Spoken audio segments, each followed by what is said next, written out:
So how'd you do with your stanza breaks? How many did you get? So what I'm going to do to start with as we think about our first what's there question is I'm going to actually read the poem aloud.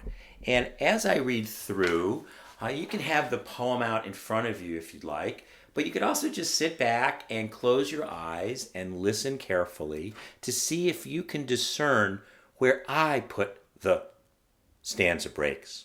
Maybe the same, maybe very different from yours, but see if hearing my sense of pause, my sense of breaks, helps you at all understand more of the meaning of this challenging and difficult poem.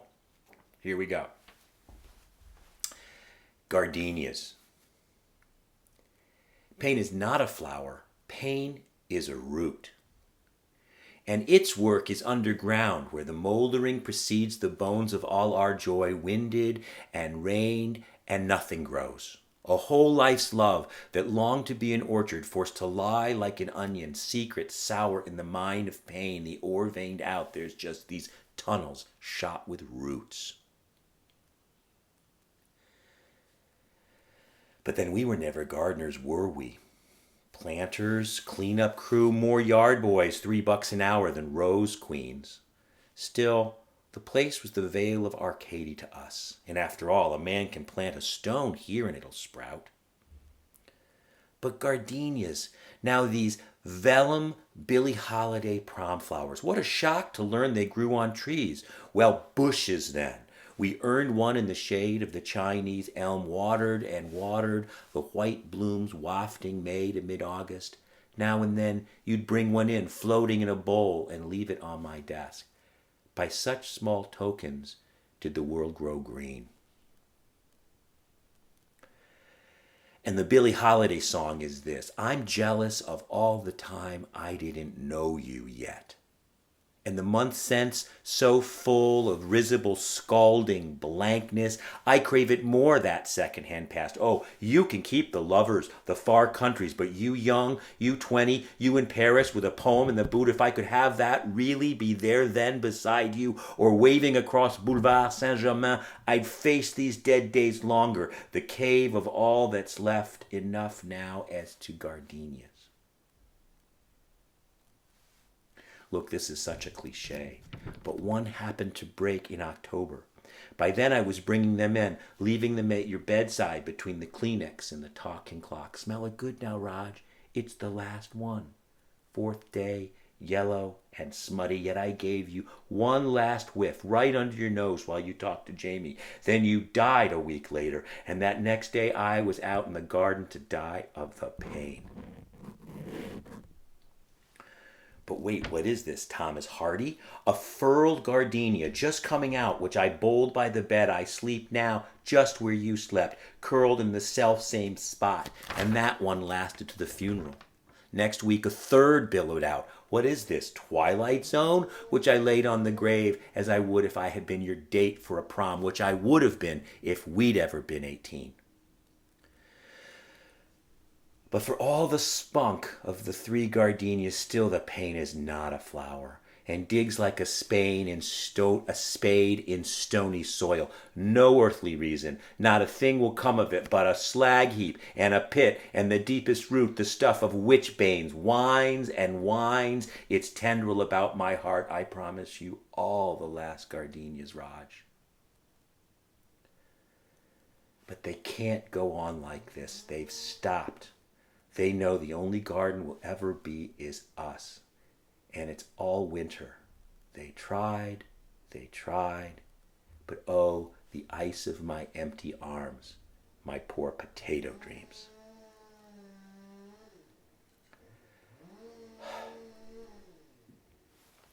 So there you have it, Gardenias by Paul Monette. And it's collected as one of 18 poems in this book called Love Alone, 18 Elegies for Raj. It's a poetry collection. And it was published in 1988, and it's an example of an elegy. Which is a poem written on the occasion of someone's death. There's a long tradition of these sad, honoring love poems. One of the most famous in the American tradition, it was written by Walt Whitman, "When lilacs ere last in the dooryard bloomed," on the occasion of Abraham Lincoln's death. So elegies, loving, honoring poems written at the occasion of one's death, are a literary form meant to remember and to honor.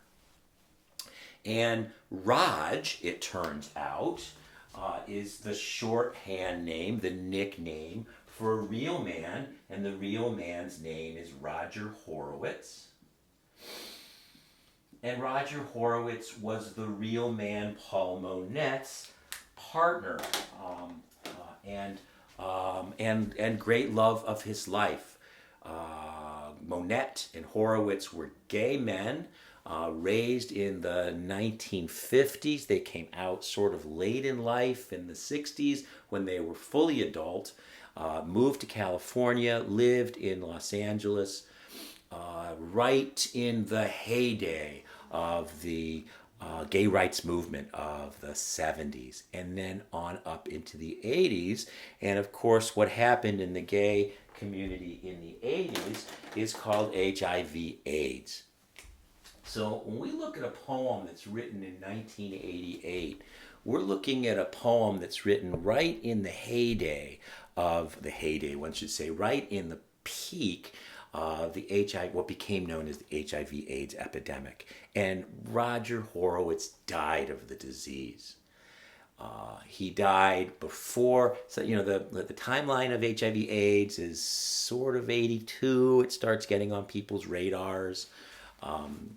For those people of my generation, by 84, friends were dying, and the late 80s was really the escalation of deaths in all of the gay communities, New York and San Francisco, spread later into the intravenous drug users in the 90s. And then in 1990, the early 90s, we got antiretroviral drugs, which allowed it finally not to be a death sentence to be HIV positive. So now it's a chronic disease that people can treat, but still it's a dangerous viral infection. So 1988 was the absolute peak of this, of the deaths, and it was a sad, sad time.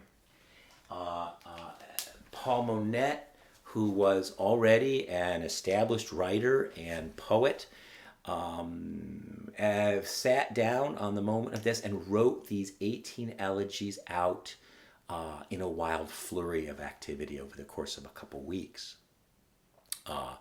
And they are punctuated and stanzas just like you've seen. They are almost like a run-on sentence. And one of the great difficulties of this text is why.